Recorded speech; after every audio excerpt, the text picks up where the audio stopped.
se relever lorsqu'une vive douleur lui arracha un gémissement.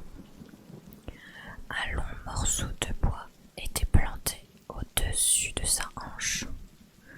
Tobias manqua de s'évanouir en le voyant pendre ainsi avec l'auréole de sang qui maculait ses vêtements. Il parvint à se reprendre en respirant profondément. Une main lui tira sur le pieu et de l'autre, d'une main, il tira sur le pieu et de l'autre, il appuya sur la plaie.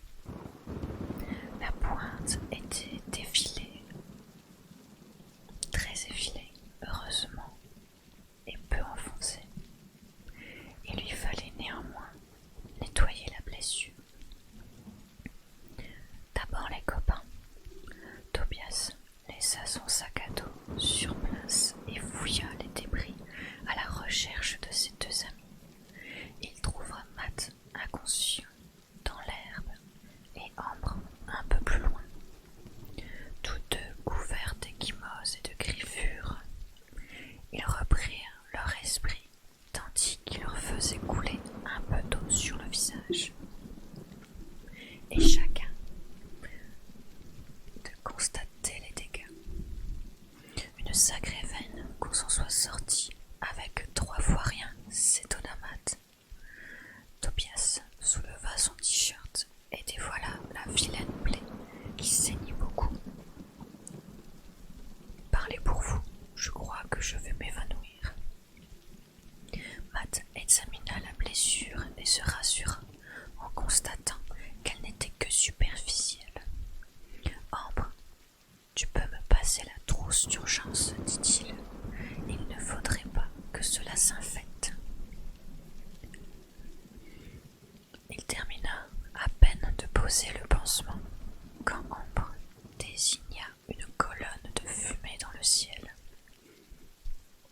On dirait qu'il se passe quelque chose derrière cette colline.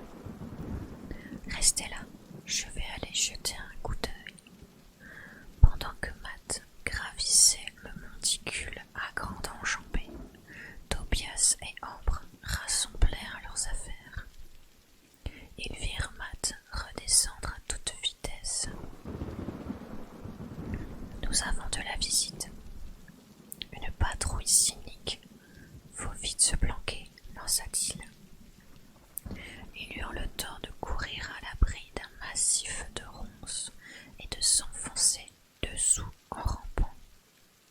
Sous un pareil labyrinthe d'épines, personne ne pouvait le remarquer. Qui était le dernier? Demanda Tobias. C'était toi, Matt. Non. Tu as pensé à effacer les traces au sol, qui ne nous suivent pas jusqu'ici. T'en fais pas. 5 cavaliers noirs surgirent, lance à la main. Ils sillonnèrent toute la zone de l'accident en sondant les débris. On dirait bien un bateau. Hey, Nemmelbon. Bonsoir. On dirait bien un bateau, s'exclama l'un d'eux. Qu'est-ce qu'il fait ici? Il n'y a pas de rivière à moins de 10 kilomètres. Il n'est pas entier, ce sont des fragments, s'étonna un troisième. C'est un de ces navires qui volent, comme celui qu'une patrouille a croisé le mois dernier. Ces satanés gamins aux cheveux verts et aux yeux étranges, les démons de la forêt. Où sont les corps alors? S'ils s'est écrasé, il y a forcément des corps. Ils n'ont pas pu survivre tous de même. Qu'est-ce que j'en sais, moi? T'as qu'à descendre de ton cheval et explorer ce qui reste de l'épave. Les autres, avec moi, on va faire le tour par le sommet de la colline et vérifier qu'ils ne sont pas tombés dans la plaine. Allez. Les chevaux se lancèrent au galop, pendant que le soldat cynique fouillait les décombres. Ses compagnons ne tardèrent pas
un long panache de poussière brune.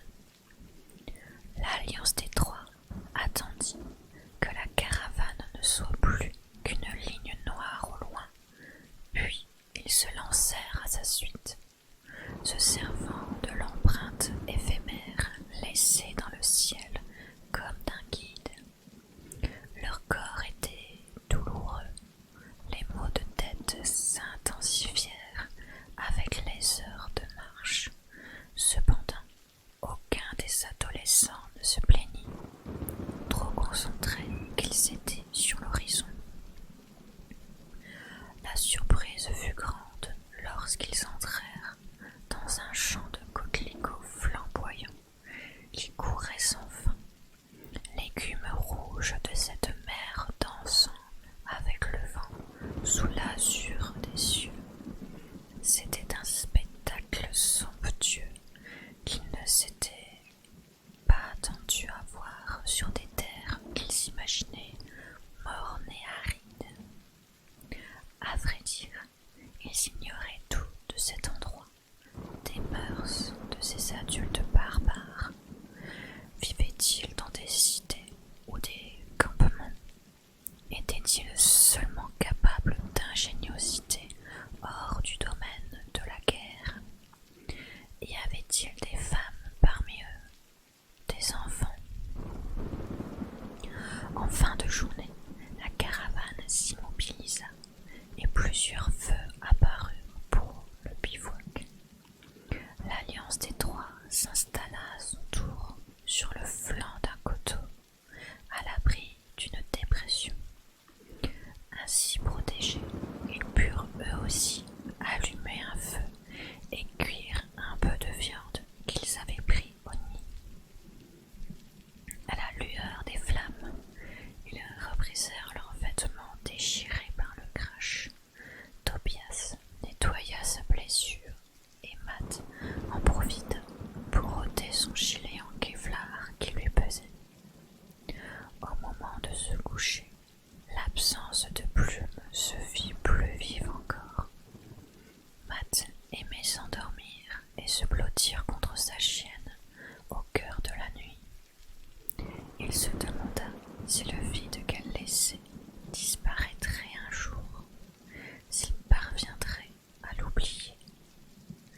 Il ferma les paupières en écoutant les hiboux tout proches. C'était la première nuit en pleine nature après une semaine de lit confortable, et malgré leur duvet moelleux, le sol dur et l'humidité nocturne perturbèrent leur repos. Au petit matin, Ambre s'était absentée. Elle revint déçue de n'avoir trouvé aucun point d'eau pour ses alpulsions, et ils reprirent leur marche dès que la colonne de fumée apparut dans le ciel. En fin de matinée, leurs pieds les faisaient souffrir et leur sac à dos semblait peser une tonne sous le soleil étincelant. Ils s'étaient habitués à la température fraîche du nid, tout là-haut, au sommet de la forêt aveugle, oubliant que, dans la plaine, c'était l'été. Ils suaient abondamment, buvaient beaucoup, et les réserves d'eau s'épuisaient. Depuis plusieurs kilomètres, ils marchaient sur ce qui ressemblait à une piste.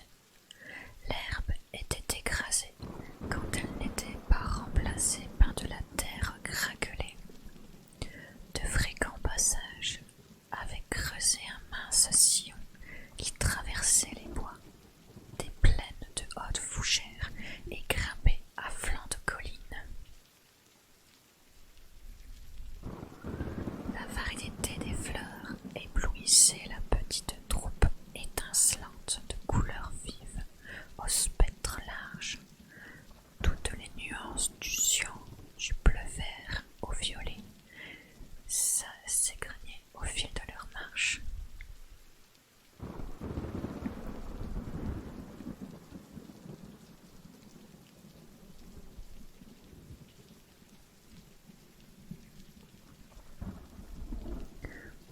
mélangeait de pourpre au jaune et à l'orange. Une vraie palette de peintre lançait ses arômes doux que le soleil intensifiait encore. Tobias avançait en tête, les pouces sous les angles de son sac à dos, une brindille coincée entre les lèvres. L'arc se balançait derrière lui au rythme des foulées.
L'arc se balançait derrière lui au rythme des foulées.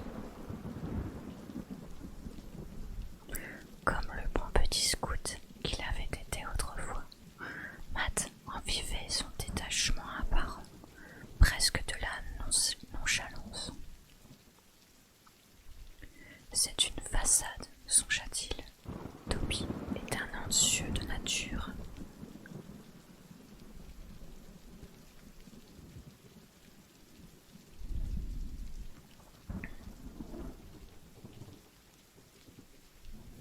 Il avait tout pour être bien sur l'île Carmichael, et pourtant, il est là, dans cette galère avec moi, parce que je suis son ami, parce que je suis tout ce qui lui reste de son ancienne vie rassurante. Matt prit soudain conscience que s'il venait à disparaître, Tobias n'aurait plus rien. Il se rattachait à lui comme une bouée au milieu de cet océan gigantesque où il se savait perdu. Si je meurs, que fera-t-il? Matt ne songea pas souvent à la mort, encore moins à la sienne. C'était étrange à vrai dire. S'imaginer mourir encore, mais mort, fini le néant, et s'il y avait une vie après? Un paradis, un enfer? Non, je n'y crois pas. La vision de la Bible lui semblait trop bien simpliste. Pour ce monde si complexe, elle n'était qu'un moyen de canaliser les peurs de vivre et de mourir, comme disaient les adultes déjà, un anxiolytique, voilà ce que c'est. Pourtant, maintenant qu'il y réfléchissait, Matt disait que l'humanité, en créant les civilisations, avait évolué jusqu'à élaborer une mémoire et un projet, une projection de l'avenir, et donc un but.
songea à l'héroïsme qu'il aimait tant.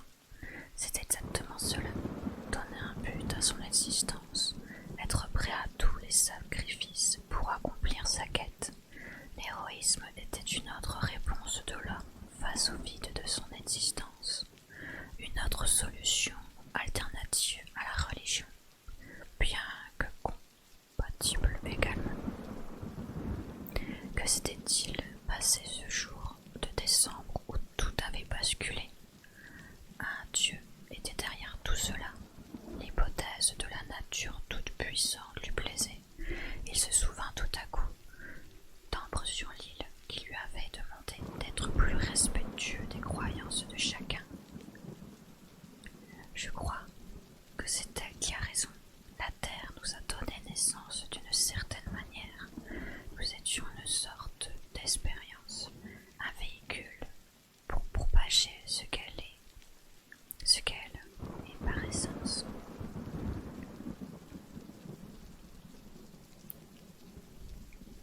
La vie. Et lorsque nous nous sommes mis à dévier de ce pourquoi nous étions faits, lorsque nous nous sommes mis à devenir une menace pour la vie, plus qu'un moyen de la répandre, alors la terre, la nature, nous a corrigés violemment. Il y a eu des avertissements, des changements climatiques, des catastrophes naturelles à répétition. Nous n'avons pas écouté. Elle s'est énervée une bonne fois pour toutes. Maintenant, il faut repartir sur de bonnes bases. Nous avons une seconde chance. Il ne faut pas la manquer. Soudain, il se demanda ce qu'il adviendrait de l'humanité, du moins ce qu'il en restait, si la guerre entre cynique et Pan persistait. Et si c'était une sorte de gigantesque test, ne pas parvenir à s'entendre signifierait une autre tempête, la dernière. Matt en était là, de ses intentions, absorbé par ses pensées et par ses marches forcées, lorsque Tobias s'immobilisa tout net avant de se précipiter vers ses camarades pour les pousser sur le bas-côté. « Planquez-vous » s'écria-t-il en sautant dans un fourré. À peine était-il dissimulé que deux chevaux surgissaient du virage au galop, portant des soldats en armure noire. Tobias attendit une bonne minute après leur passage pour ressortir. « Je crois qu'il y a une ville derrière cette forêt. Venez. » Il retourna au sommet de la butte, d'où il avait aperçu le danger, et pointa du doigt la vallée. Ambre et Matt le rejoignirent pour contempler une rivière traversée par un pont de pierre. Une cité faite de torchis blancs et de bois s'étendait au-delà. Des habitations basses, à l'exception d'un complexe néo-gothique qui ressemblait à plusieurs églises. C'était une université, pensa Ambre à haute voix, avant la tempête. Les cyniques ont bâti leur cité autour. Une seconde rivière, plus large que la première, coupait la ville en deux. Un grand bateau mouillé au port. De son côté, la plus haute tour de l'université avait été modifiée pour y ajouter de longues structures en bois ressemblant à des quais suspendus dans les airs. Les cyniques étaient bien plus inventifs qu'ils ne l'avaient imaginé, et partout sur la ville flottait le drapeau noir et rouge de la reine Malronce.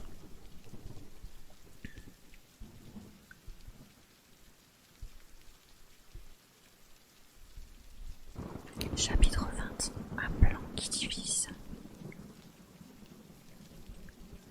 Ambre, Tobias et Matt avaient fait le plein d'eau au bord de la rivière et avaient attendu qu'il n'y ait plus personne en vue pour traverser le pont de pierre en direction de la cité. À moins de 500 mètres, ils débusquèrent un poste d'observation idéal. Aussi s'installèrent-ils dans un large trou entre les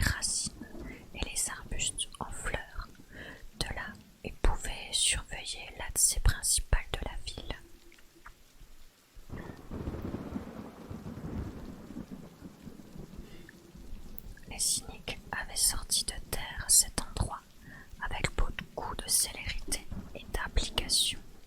Un mur d'enceinte haut de 5 mètres la protégeait totalement. Matt supposait que c'était davantage un rempart contre les prédateurs que pour se mettre à l'abri d'une guerre. Les maisons, pour ceux qui l'en avaient aperçu, étaient étroites et hautes, des façades blanches aux poutres de la structure apparente, coiffées de toits pointus et garnis de cheminées. Tout cela ressemblait beaucoup à une ville du Moyen-Âge. Des gardes discutaient sous l'arche de l'entrée, ne prêtant pas de réelle attention aux gens qui circulaient dans les deux sens, pas plus qu'aux marchandises transportées par des chariots grinçants tractés par des ânes, des chevaux et parfois des ours. Il faut trouver un autre endroit pour entrer, fit Matt. C'est trop risqué, même s'ils ne sont pas vigilants. Ambre le considéra attentivement.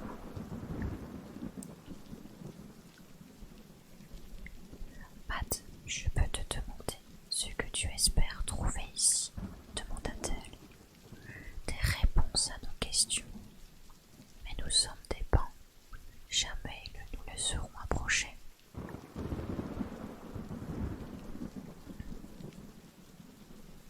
Rappelez-vous, Colline, intervient Tobias. C'était un ban, et pourtant les cyniques l'ont accepté. Les adolescents qui sont sur le point de devenir adultes, dit Matt, les cyniques, ils acceptent certainement. Tu crois qu'en grandissant on va tous devenir des cyniques, s'angoissa soudain Tobias. Je n'espère pas.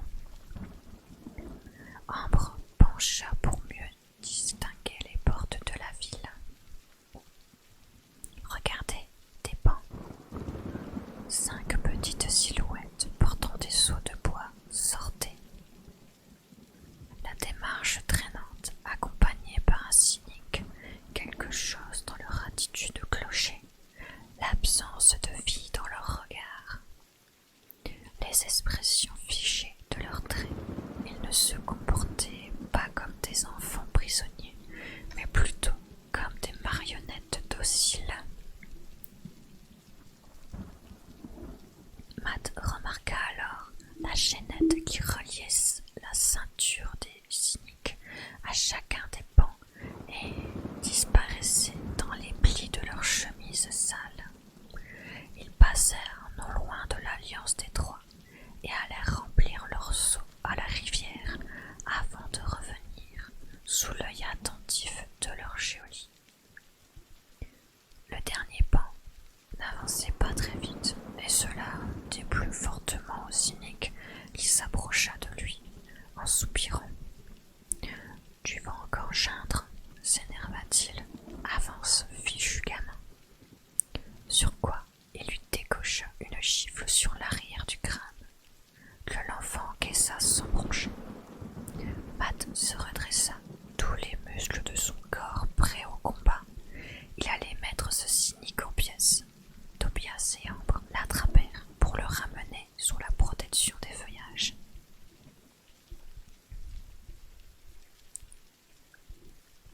Ça ne va pas, s'emporta Ambre. Tu veux nous faire tuer. Les gardes pourraient entendre.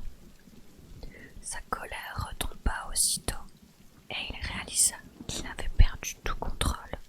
La violence du cynique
petit matin, avant même que l'Est ne blanchisse, Ambre réveilla ses compagnons. Ensemble, ils se rapprochèrent par la forêt qui cernait le rempart pour n'être plus qu'à quelques dizaines de mètres de la guérite d'entrée. La porte était ouverte, encadrée par 2 gardes de faction, dont un qui semblait somnoler sur un tabouret. Tandis qu'ils attendaient les premiers rayons du soleil, Ambre finit par remarquer les affiches jaunies qui ornaient l'arche sous le rempart. À cette distance, elle ne pouvait les distinguer clairement. Aussi se concentra-t-elle sur son altération. Elle se savait capable de le faire.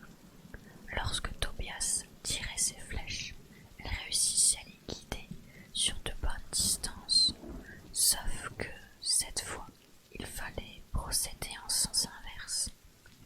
Parvenir à percevoir un objet à distance pour le faire venir à elle. Ce qui n'était pas une mince affaire. Après plusieurs minutes de focalisation et d'essais infructueux, elle parvint à décoller un coin, puis un autre, de l'affiche qui glissa le long du mur jusqu'au sol. Personne autour ne l'avait remarqué. Au prix d'un nouvel effort, elle fit flotter laborieusement entre les jambes d'un garde jusque dans l'herbe.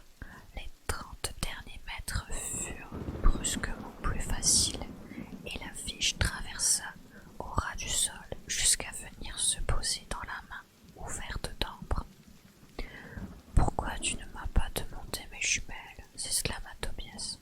« Comment veux-tu que je progresse avec mon altération si je ne m'entraîne pas ?»« Qu'est-ce que c'est ?» s'enquit-Matt.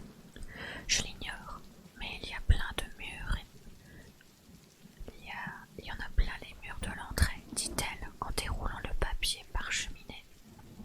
Le visage de Matt apparut en noir et blanc, un dessin très réaliste accompagné d'un texte manuscrit.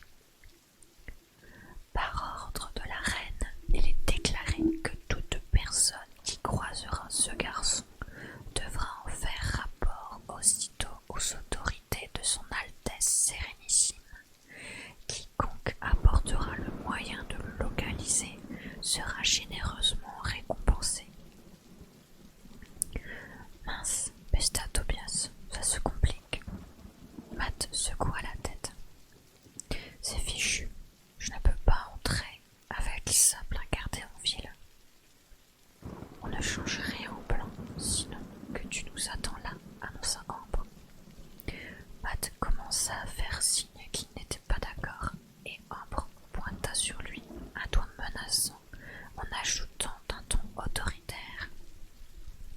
Vous m'avez promis de m'écouter, alors je vous le dis, cette ville est en effet l'occasion d'en apprendre plus avant de pouvoir rentrer chez nous. Ici, nous pouvons glaner toutes les informations que nous espérons. Tobias et moi allons nous y rendre.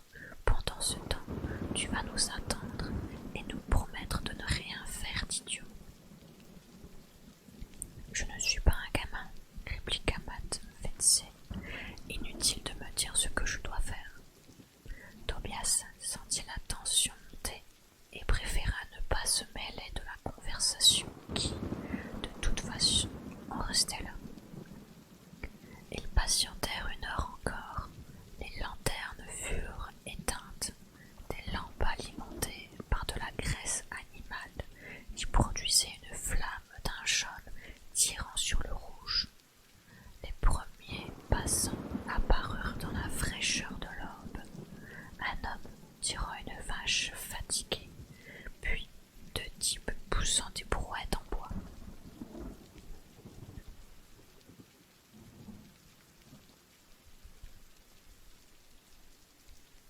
Ambre et Tobias enfilèrent leur manteau à capuche et Ambre s'adressa à Matt.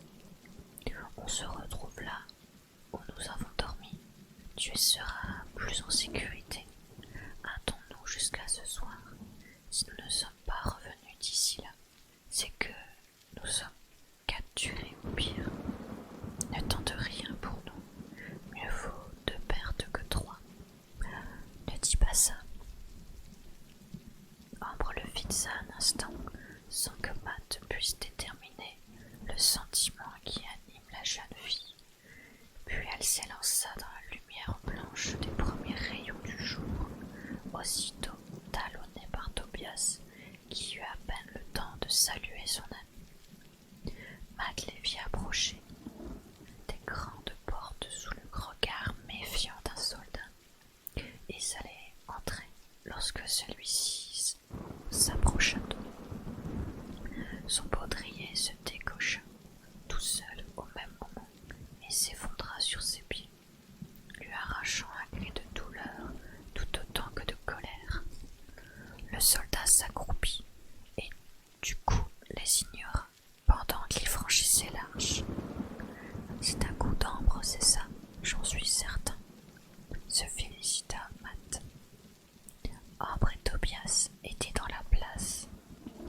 Forte, ce fut tout ce qu'il put voir avant qu'ils disparaissent dans le dédale des rues.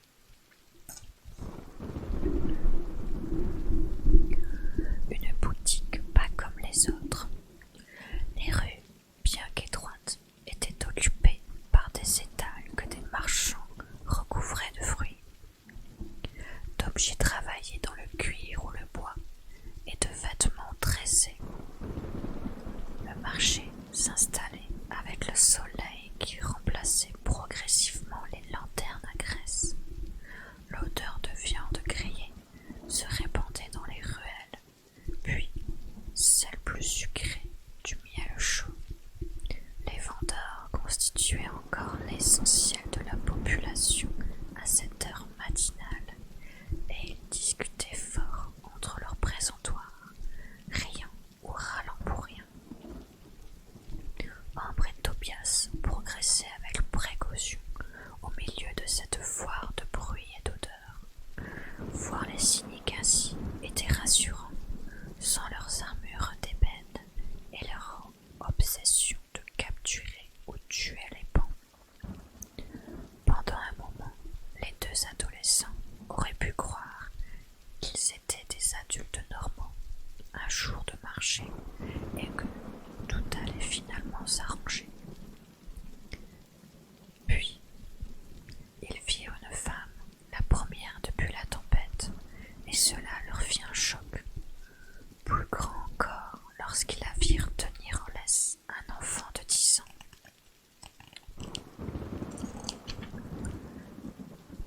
Plutôt qu'une vraie laisse en corde, c'était une chaînette en acier, reliée à un bracelet de cuir au poignet de la femme.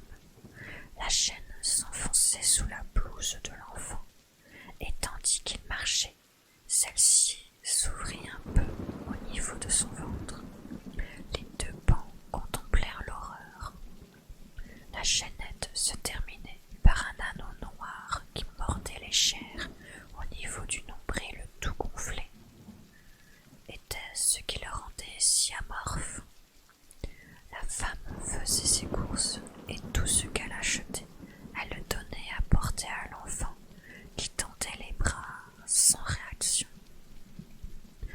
On dirait un petit zombie, fit Tobias tout bas en frissonnant. Viens, ne restons pas là, ça me dégoûte. Les rues commençaient à se remplir. Ambre et Tobias se sentaient de mieux en mieux, ainsi noyés par la foule. Plusieurs fois, ils croisèrent des affiches à l'effigie de Matt. N'y tenant plus, Tobias arrêta un passant, lui désigna le portrait et demanda d'une voix qu'il tenta de rendre plus grave. « Et sais-tu ce qu'elle lui veut, la reine, à ce garçon ?» L'homme fronça les sourcils et tenta d'apercevoir le visage qui lui parlait sous cette capuche obscure. C'est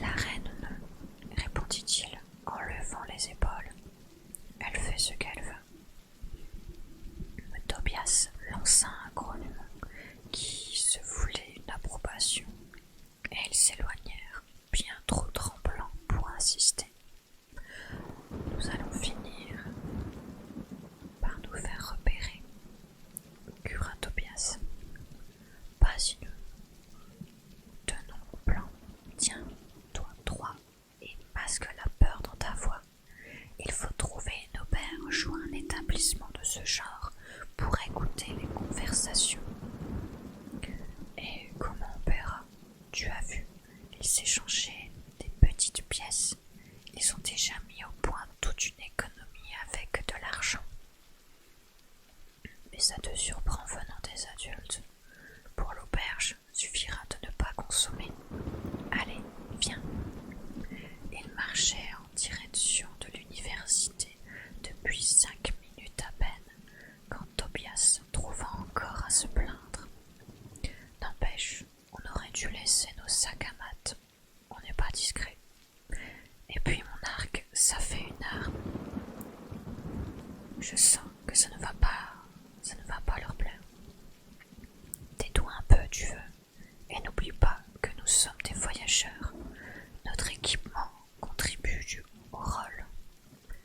Désolé, c'est quand je stresse, je parle beaucoup. Une corne de brume résonna dans toute la ville, et une partie des promeneurs prit la même direction que Ambre et Tobias décidèrent de suivre. Ils parvenaient à une grande place pavée où plus de 300 personnes s'étaient rassemblées. Une avenue partait en direction d'une autre porte dans l'enceinte extérieure. 3 immenses cages en bambou venaient de passer entre les murs de la muraille pour remonter en direction de la place. Des dizaines d'ours tiraient ces étranges charrettes, s'élevant à près de 10 mètres. Tobias et Ambre reconnurent les cages à pain, rondes et remplies d'enfants apeurés.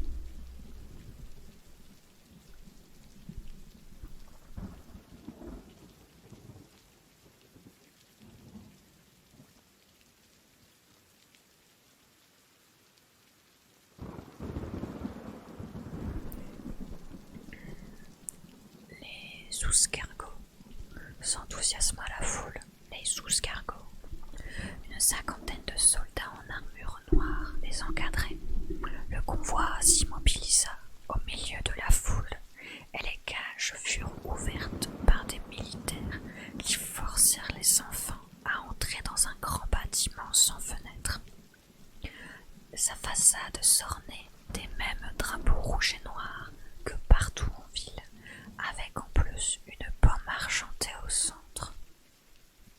Parmi les bancs, il y avait des fillettes de moins de 5 ans, des garçons qui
Oui, j'ai eu un petit problème. Merci. Comme la foule ne semblait pas bouger, en attendant autre chose, Ambre et Tobias firent de même. La porte finit par se rouvrir après de longues minutes et les enfants ressortirent un par un, entièrement nus, en sanglotant. On les conduisit sur l'estrade qui surplombait la place, et là débuta une vente aux enchères pour acquérir chaque pont. Ambre et Tobias étaient écœurés. Une trentaine d'enfants de 5 à 13 ans furent ainsi partagés dans la foule.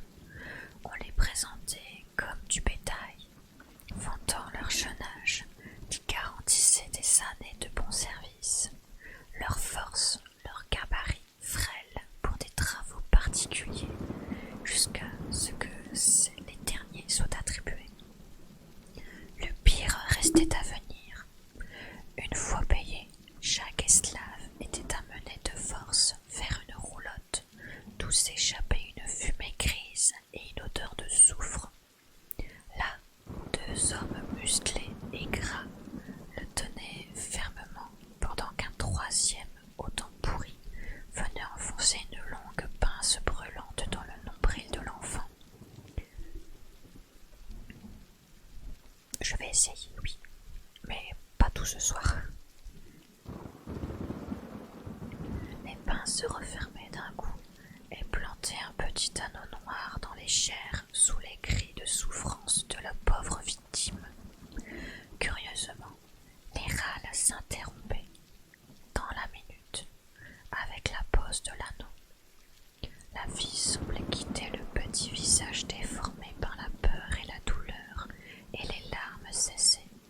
Une chaînette était clipsée dans l'anneau, et le propriétaire repartait avec son domestique au bout de sa laisse. Le cynique, qui opérait comme commissaire-priseur, termina la vente par « Oui, c'est tout pour aujourd'hui. Les autres doivent rester pour le plus ample analyse afin de servir la quête des pots. Je vous invite à revenir demain matin, et gloire à notre reine Malronce. » Une bonne partie de la foule rassemblée reprit gloire à notre reine, en chœur avant de se dissiper. Je crois que je vais vomir, murmura Ambre en s'éloignant. Ils sont devenus fous, totalement déments, conclut Tobias en séchant discrètement ses joues humides. Il s'approchait d'une zone très fréquentée lorsque Tobias demanda à Ambre: « C'est quoi la quête des pots d'après toi ?» Avec ce que j'ai vu ce matin, j'imagine le pire. Trouvons une auberge et quittons cet endroit de malheur. Ils finirent par repérer une enseigne en lettres enchevêtrées: taverne, mousse et bouffe. Cependant, Tobias s'arrêta au milieu de la rue. « Qu'est-ce qui ne va pas ?» s'alarma Ambre. Tobias bifurqua vers une devanture poussiéreuse aux vitrines opacifiées par la crasse. « Je connais cette boutique, dit-il, presque joyeux. Au bazar de Balthazar, lut Ambre tout haut. J'y suis déjà allé, à New York, avec Matt et Newton. Viens, il faut vérifier si c'est bien le même. » Un an plus tôt, Tobias aurait donné tout ce qu'il possédait pour ne pas avoir à franchir cette porte, et voilà qu'aujourd'hui, il s'empressait d'y pénétrer, plein d'espoir. D'une certaine manière, l'échoppe constituait un lien avec son passé, une preuve que cette autre vie n'était pas un rêve, qu'elle avait bien existé avant. Tobias entra le premier. Il reconnut cette atmosphère mystérieuse et cette odeur de renfermé. Les rayonnages avaient changé, tout comme les articles en vente. Il y avait beaucoup de vieux livres désormais.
qui était à New York, pas vrai?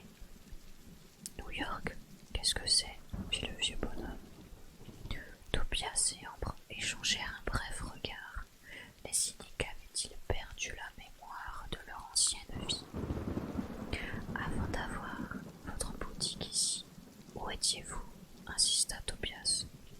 J'ai toujours été ici, depuis le cataclysme. Qui êtes-vous pour poser pareille question? Pardonnez-nous, nous ne sommes pas de cette région. Nous venons de l'Ouest. Improvisa, Tobias. Et nous souhaitons nous rallier à vous. Vous n'avez pas vu les brasiers du rassemblement? Non. De quoi s'agit-il? Environ 2 mois après le cataclysme, d'immenses colonnes de fumée sont apparues dans le ciel pendant plusieurs semaines. Chaque survivant ou groupe de rescapés du cataclysme s'est dirigé vers ces feux. C'était la reine Malronce qui les avait allumés. C'est elle qui nous a guidés. Ça ne vous dit rien? Non, nous ne savons rien de tout cela dans l'Ouest, inventa Tobias. Le vieillard, content d'enfin partager quelques mots, enchaîna. Elle nous a expliqué qu'un terrible mal nous avait frappés à cause de nos erreurs passées, de nos péchés. Elle nous a montré la voie à suivre pour survivre. C'est elle qui nous a relevés, que les enfants étaient la cause de nos maux. Les enfants, répondit Ambre incrédule. Comment ça? C'est par leur faute que tout ça s'est produit. Leur insouciance, leurs caprices, leurs excès, tout cela nous a menés vers le chaos pour plaire à nos enfants. Nous avons toujours voulu plus, toujours fait plus, jusqu'à aboutir au cataclysme. Mais les enfants n'y sont pour rien, s'indigna Ambre. Bien sûr que si, la reine le sait, elle fait des rêves, vous savez, elle a vu l'avenir. Quel avenir? La quête des beaux, c'est ça? Voulut savoir Tobias. Balthazar parut tout à coup méfiant. Il pencha la tête pour mieux distinguer ses visiteurs. Dites-moi, quel âge avez-vous? Demanda-t-il soupçonneux. Ambre ne se démonta pas et fit un pas en avant en abaissant sa capuche pour dévoiler son visage. Je vais sur mes 16 ans, dit-elle, mais soyez rassurés, nous ne sommes pas comme tous ces enfants. Nous avons décidé de nous joindre à vous, car vous êtes le vrai, dans le vrai. Il n'y a pas de futur à rester parmi les bancs. Balthazar acquiesça largement. Ah, vous avez atteint l'âge de raison, c'est une bonne chose, n'est-ce pas, que de retrouver la vue après une longue période d'aveuglement. C'est quoi l'âge de raison? Interrogea Tobias avec moins d'assurance que Ambre. C'est ce que tu viens de vivre, garçon, comme un adolescent. Quand un adolescent prend enfin conscience des enjeux de la vie, il franchit un cap, il prend ses responsabilités et devient l'un des nôtres. Chaque semaine, des jeunes hommes et des jeunes filles comme vous parviennent jusqu'à nous, trahissant leur clan, en ouvrant enfin les yeux. Colline, murmura Tobias.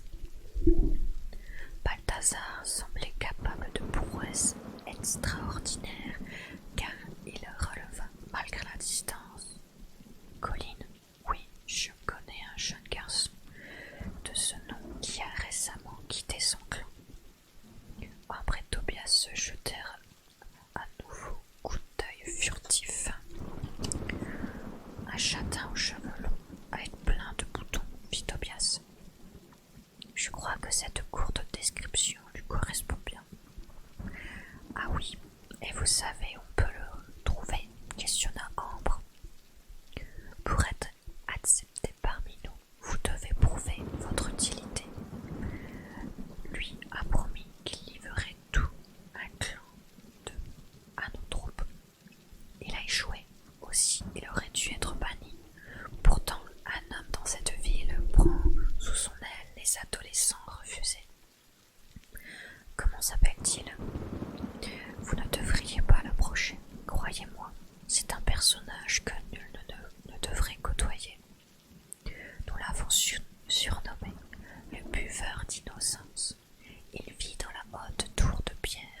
centre de la ville, mais si c'est Colline que vous cherchez, allez donc à la taverne en face.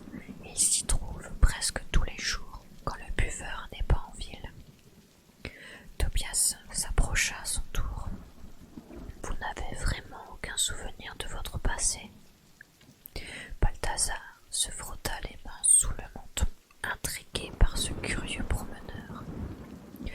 Pourquoi donc, mon petit? Je me demande, c'est tout. Non, aucun souvenir. Maintenant, sortez de ma boutique. Vous êtes nouveau en ville, des jeunes de surcroît. Vous devez aller vous signaler au ministère de la Reine dès à présent. C'est une obligation sans quoi vous pourriez être arrêté. C'est au cœur de la ville, les vieux bâtiments, ceux qui ressemblent à un château. Ambre le remercia en tirant Tobias en arrière pour le faire sortir. Sur le seuil, le vieux Balthazar l'en lança. Je devrais rapporter aux autorités votre présence en ville, vous savez. Mais je n'en ferai rien. Je vous fais confiance. Maintenant, hâtez-vous de légaliser votre situation ou fuyez de cet endroit. Et tandis qu'il sortait dans la rue, Tobias crut voir les yeux du vieil homme devenir jaunes, avec une longue pupille noire verticale comme un serpent. Il leur adressa un clin d'œil et la porte se ferma.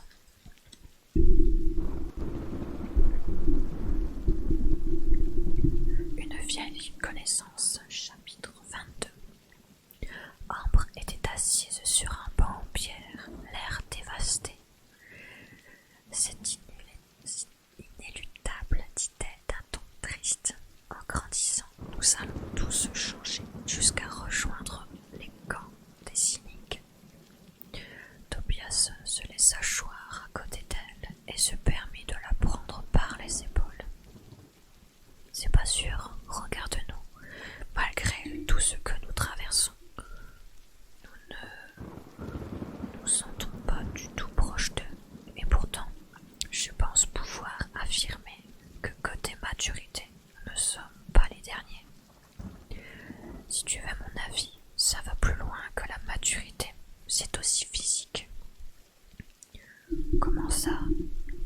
L'attirance, Toby, le désir, ces choses qui commencent à nous tirailler. J'ai peur que cela nous éloigne des autres bancs, plus jeunes, et qu'on finisse par ne plus se sentir en harmonie avec eux. La sexualité bouleverse notre équilibre interne, et si les hormones nous font peu à peu dévier vers les cyniques, alors il n'y a aucun espoir parce qu'on ne peut lutter contre cette évolution normale de chacun de nous. Je ne crois pas que ce soit seulement ça, parce que moi, par exemple, il m'arrive des fois de faire des rêves un peu... Tu vois ce que je veux dire? Eh bien, c'est un truc de garçon. Ça fait déjà pas mal de temps que j'y pense, tu vois, et...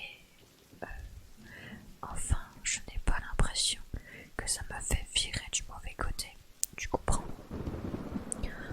Ambre hocha la tête doucement, et puis ajouta, Tobias, on dit bien que certains adultes sont de grands gamins. Si on cultive cette insouciance, peut-être qu'on pourra se préserver. Franchement, tu te sens proche des cyniques, toi. Tiens, on va se faire une promesse. Si l'un des membres de l'Alliance des Trois commence à basculer, les autres devront le remettre sur le droit chemin, ok? Allez, reprends-toi. Ça ne te ressemble pas d'être aussi abattu. Je crois que nous devrions aller trouver Colline pour lui parler. C'est risqué, il nous a déjà trahi une fois. Il pourrait recommencer. Oh, sois certaine que jamais plus je ne lui ferai confiance. Il a tué l'oncle Carmichael et il a fomenté l'assaut de l'île avec les cyniques. Rien que pour ça, je préférerais le savoir mort. Mais si on peut s'en servir pour en apprendre davantage, ça me va.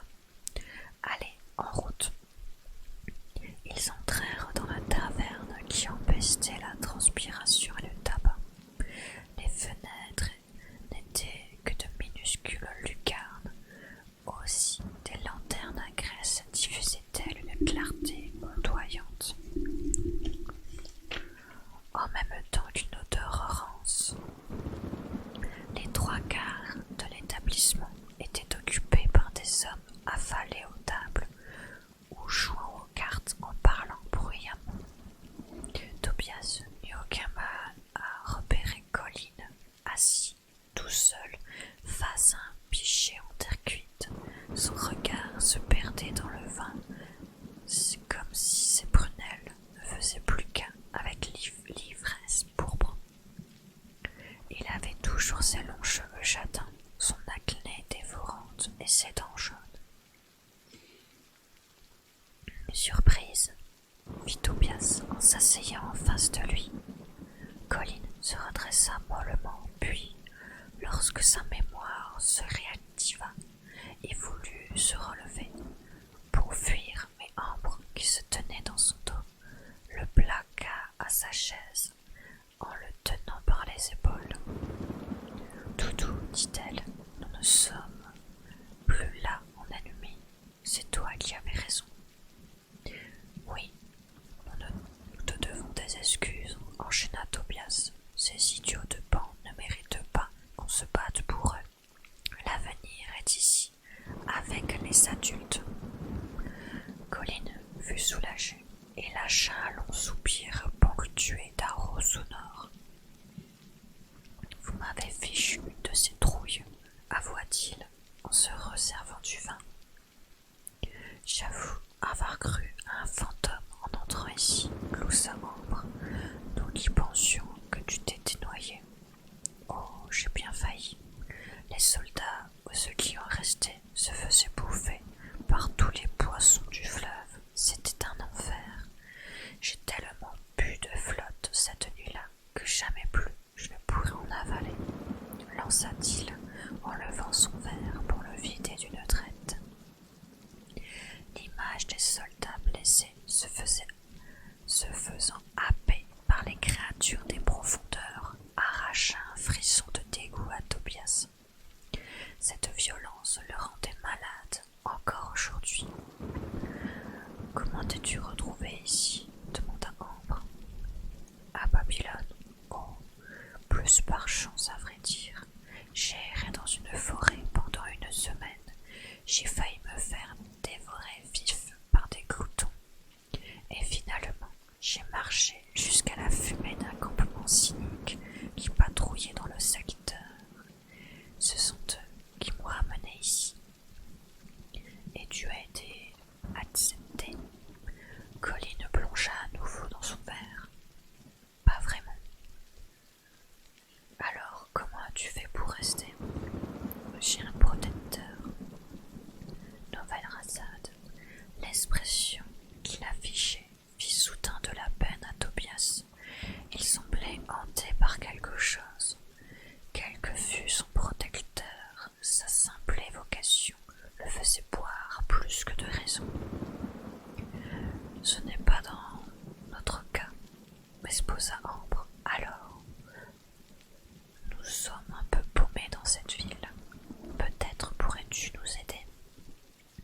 « Oui, surenchérit Tobias. Par exemple, qu'est-ce qu'ils font aux pans qui débarquent en ville avec cette espèce de piercing en nombril ? C'est l'anneau ombilical. Au début, les soldats se livraient à toutes sortes d'expériences sur les enfants qu'ils capturaient. Un jour, un peu par hasard, ils ont découvert que planté dans le nombril un anneau de leur alliage spécial avec lequel ils fabriquent leurs armes rendait les pans totalement dociles.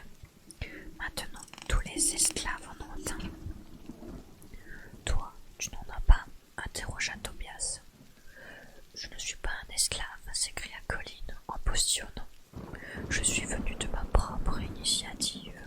Je suis volontaire pour rejoindre l'armée Malronce. » Plusieurs regards pivotèrent dans leur direction. Ambre se rapprocha de Colin pour l'inciter à baisser d'un ton. « Et qui est-elle, cette reine ? » C'est elle qui va nous guider vers l'avenir, vers la rédemption. Sans elle, nous ne sommes que des sauvages. Elle a la connaissance, elle sait. Elle sait quoi ? Demanda Tobias qui ne voyait Colin voulait en venir. Tout ce qui nous est arrivé et comment défaire cette malédiction qui pèse sur nos épaules. C'est pour ça que tout le monde l'adore et la sert. Sais-tu pourquoi elle veut capturer Matt? Nous avons vu les affiches, les avis de recherche en ville. Colin se renfrogna en constatant qu'il avait fini son pichet de vin. Non, c'est pas, balbutia. Seule la reine le sait. Hey, bonsoir, Jacqueline Flo. De retour. Et as-tu, commença Ambre. Trop de questions, l'interrompit Colin en gémissant. Vous posez trop de questions. D'abord, vous êtes-vous déclaré au ministère en arrivant en ville? Oui, bien sûr, mentit Ambre avec aplomb. Alors, faites voir vos bracelets. Tous les jeunes qui sont acceptés ont un bracelet du ministère pour prouver qu'ils sont enrôlés. En voyant leur mine défaite, Colin eut un rictus cruel. Je le savais, vous n'y êtes pas encore allé. Il se redressa péniblement et se mit à tituber. Je vais aller vous dénoncer, ça me rapportera un peu de crédit. Ambre et Tobias le suivèrent jusqu'à la sortie en tâchant d'être le plus discret possible. Puis, une fois dans la rue, Ambre se plaça devant lui. Ne fais pas ça, nous venons tout juste d'arriver. Cela pourrait nuire à notre intégration. C'est pas mon problème, bafouilla-t-il, visiblement très méché. Poussez-vous. Une ombre passa sur son visage et sur toute la rue, puis sur le quartier tout entier. Un immense ballon dirigeable survolait la ville à basse altitude. La nacelle était vaste comme un 3-mâts et sa voilure avait... Tobias cligna des paupières plusieurs fois pour s'assurer qu'il ne rêvait pas. La voilure était constituée d'une très longue enveloppe rosâtre aux reflets violets, striée par des veines bleues. Elle palpitait et frémissait, agitant une corolle blanche d'où sortaient des centaines de filaments translucides au bout desquels s'arrimait la nacelle. Le dirigeable était en fait une gigantesque méduse oblongue. Tobias perçut alors une odeur acide et remarqua que Colin venait de s'uriner dessus. Oh non, il rentre plus tôt que prévu, dit-il, plein de peur. Je dois rentrer. Il semblait avoir des soulets sur le cou. Qui est-ce? Demanda Ambre. Colin se mit à courir en direction de l'ancienne université. Le buveur d'innocence, hurlait-il, le buveur d'innocence. Chapitre 23. Périr pour l'amour d'une bête. La matinée était interminable pour Matt. Assis au fond de son trou, il attendait le retour de ses amis en se persuadant qu'il ne pouvait rien leur arriver de grave. Personne ne les connaissait, leur tête n'était pas mise à prix comme c'était le cas pour la sienne, et donc il n'y avait aucune raison d'envisager le pire.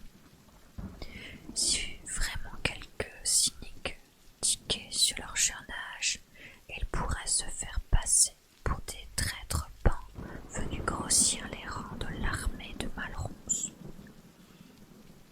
Oui, plus il y réfléchissait, et plus Matt se rassurait. Il ne courait pas de risque majeur.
cité, inspectant les différents points de passage, et peut-être envisageait de s'introduire par le fleuve qui coupait la cité en deux.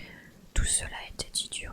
Il risquait de se faire prendre, ou du moins d'attirer l'attention, et de ne pas être au point de rendez-vous si ses deux compagnons rentraient d'ici là. C'était complètement idiot, même, et il avait promis de ne rien faire de tel en leur absence. Matt se morfondait. Il prit une lamelle de viande séchée pour tuer le temps et mâchouilla. Un énorme dirigeable était arrivé plus tôt dans la matinée. Ça, c'était un sacré spectacle, bien qu'il n'ait duré que quelques minutes. Matt l'avait suivi du regard avant d'aller grimper dans un arbre pour le voir s'arrimer à la plus haute tour de la ville, celle avec les quais suspendus. Et puis, rien d'intéressant depuis.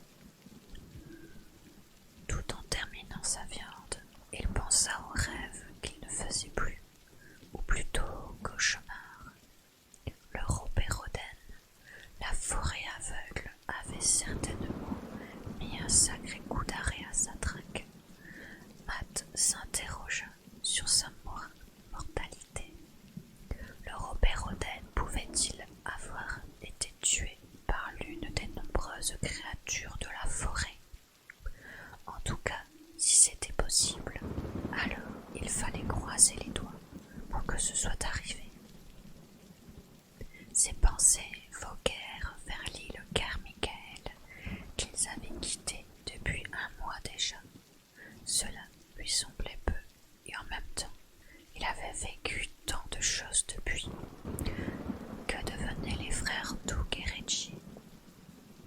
Puis le visage de ses parents apparut. Sa poitrine se serra. Au fil des mois, il avait appris à ne plus y penser, à se protéger contre la peine. Au fond de lui, il savait qu'il ne les reverrait jamais plus. Comme des millions de gens, ils avaient été désintégrés par la tempête. Il ne demeurait qu'une poignée de rescapés, des adultes cruels et barbares, et des enfants abandonnés. Matt chassa ses idées tristes d'une gorgée d'eau fraîche. Il s'allongea sur la terre, sur ses affaires, et croisa les mains sous sa nuque pour contempler le ciel. Ses paupières se firent plus lourdes jusqu'à se clore. Il rêva de plumes, bien qu'aucune image précise ne lui revint en mémoire quand il se réveilla, sinon le cri distant de ses échappements malheureux.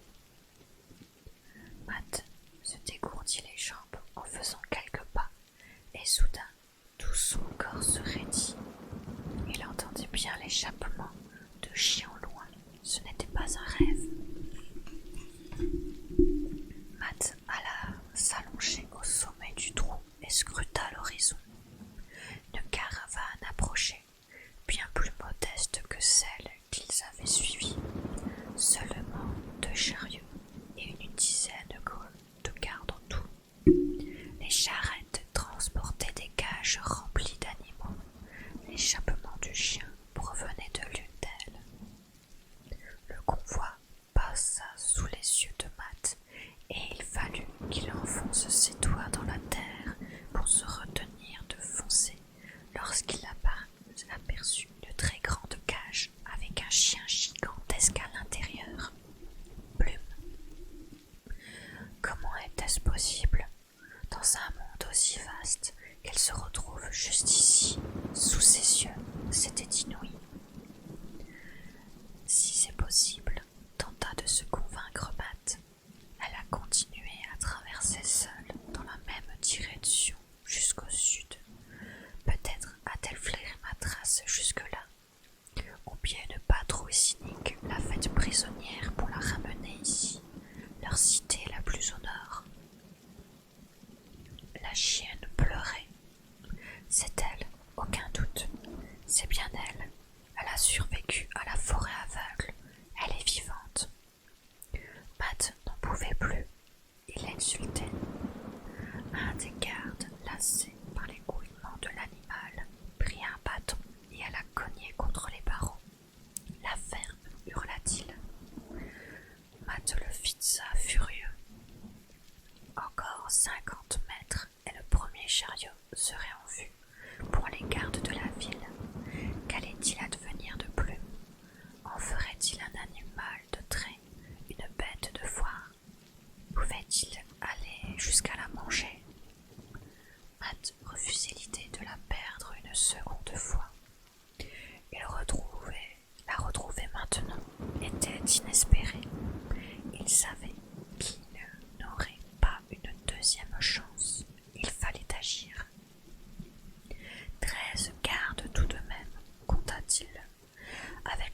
de surprise, c'est possible. Matt sangla son gilet de Kevlar au plus près de son corps, attrapa son épée et se faufila entre les fougères et les arbres. « Mais tu vas te taire » s'écria le garde en enfonçant son bâton dans les flancs de la chienne qui émit un gémissement de douleur. C'en était trop pour Matt. Ses phalanges blanchirent sur la poignée de l'épée et il fendit les derniers branchages en surgissant face au soldat. Ce dernier vit un éclair d'argent dans le ciel, puis la douleur fut sienne. Un flot bouillonnant de couleur rouge l'aveugla et il s'effondra en criant sa souffrance. Matt ne laissa aucune chance au guerrier cynique suivant et lui sectionna le bras d'un moulinet du poignet et prépara sa garde pour enchaîner. Les cyniques ne comprenaient pas encore ce qui leur arrivait. Matt sauta sur le chariot pour frapper de toutes ses forces la cage qui volait en éclats. Plume releva la truffe et ses yeux s'agrandirent quand elle reconnut Matt. Mais deux cyniques montaient à bord, armés d'une hache et d'une masse.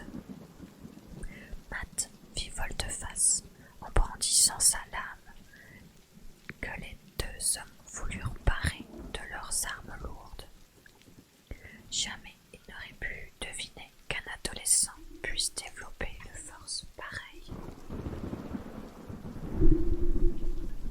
Ils décollèrent du chariot sous la puissance du coup et roulèrent au sol tandis que la masse du second vint écraser le visage du premier en retombant.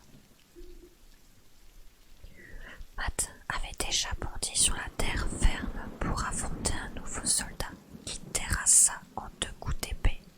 Sa force prodigieuse lui permit d'en désarmer un autre, et ceux qui assistaient au spectacle commencèrent à comprendre que quelque chose d'anormal se produisait avec ce garçon. Ils se regroupèrent pour avancer sur lui, arme au poing. Matt attrapa la hache devant lui et la lança sur le premier avec une telle puissance que sa cible n'eut pas le temps de l'esquiver et prit le manche en pleine tête. Le second fut transpercé de part en part par l'épée qui sifflait en dansant dans les airs.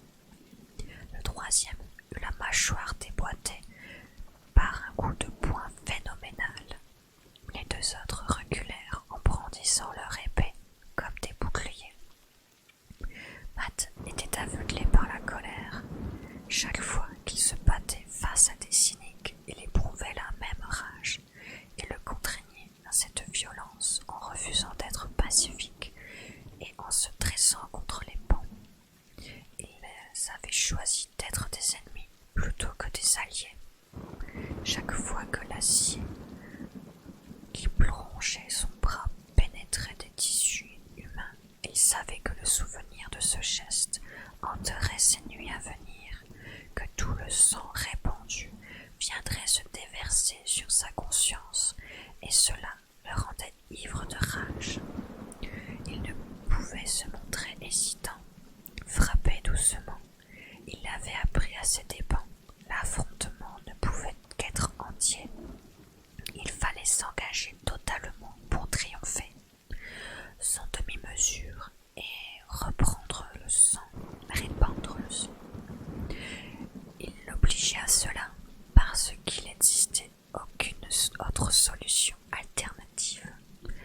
L'adolescent ne vit pas les deux cyniques qui l'avaient contourné avec des gourdins et des poignards.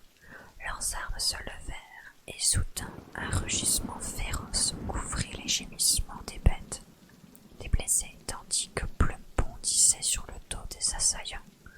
En deux coups de gueule, elle leur brisa les bras. Matt et Plume se retournèrent vers la forêt pour fuir lorsqu'ils avisèrent 10 soldats qui venaient d'accourir de la cité. Essoufflés et surpris par un tel champ de bataille. C'est le gamin qui a fait ça, lâcha un des cyniques estomaqués. Qu'est-ce qui te prend, garçon? S'écria celui qui semblait commander le groupe. Tu n'as pas fait tout cela pour cet animal quand même. Ôtez-vous de mon chemin, ordonna Matt. Ne sois pas idiot, tu n'as aucune chance, tu ne vas pas périr pour une bête. Trois cyniques foncèrent sur lui avant qu'il puisse répondre. Matt cueillit le premier par la pointe de sa lame en lui tranchant la joue. Il pivota sur lui-même pour donner plus d'élan à son arme et entailla le deuxième au niveau des épaules, tandis que le troisième arrivait si vite que Matt ne put tourner l'épée pour présenter le fil de la lame au moment du contact. Mais il cogna si dur avec le plat qu'il entendit les os du crâne se briser. Le cynique tomba à la renverse, raide comme une planche. Plus d'une douzaine d'hommes gisaient à ses pieds, certains morts, d'autres agonisants. Néanmoins, il s'entêtait, épuisant le garçon, coup après coup, Plume, en renversant son lot, elle mordit et griffla tout ce qui approchait. Soudain la chienne fut éperonnée par une lance qui lui enfonça les flancs. Le cri de la chienne blessée décupla les forces de Matt, qui écrasa son adversaire comme une mouche. Il se mit à courir pour secourir sa chienne, qui tentait d'arracher la lance. Elle ne manqua pas les deux cavaliers qui jaillirent avec un grand filet. Matt pulvérisa le casque du cynique qui lui barrait le passage et allait prendre la défense de Plume quand le filet lui tomba dessus en le déséquilibrant. Il roula bon, perdit sa lame dans la chute pendant que des mailles s'entortillaient. Matt Sens croquette 12. Bonsoir à toi. Il roula et perdit sa lame dans la chute pendant que les mâles s'entortillaient autour de ses membres. Au moment de se relever, il perdit à nouveau l'équilibre et poussa un cri de désespoir en saisissant le filet pour le déchirer à main nue. Le chanvre craqua sous les regards éberlués des soldats. Un officier se jeta sur Matt et commença à le rouer de coups avec son gourdin. Matt répliqua d'un direct du droit et les dents se brisèrent. Un autre guerrier accourut, puis un autre. Ils furent bientôt 8 à l'éreinter à coups de bâton. Après 30 secondes, le garçon recroquevillé sur lui-même ne bougeait plus, inconscient. La chienne gémissant, prisonnière d'un autre filet. Merci, c'est gentil. L'un des gardes se pencha pour ausculter Matt et s'esclaffa. Je crois bien qu'on l'a eu, ce fumier. Il est mort. Il cracha par terre, l'air satisfait. Puis il vit les corps de ses camarades mutilés et perdit son sourire. Près d'une vingtaine des siens étaient tombés sous les coups de ce gamin. Merci Jacket Flo, c'est gentil. Je vais arrêter là la lecture. Je reprendrai au chapitre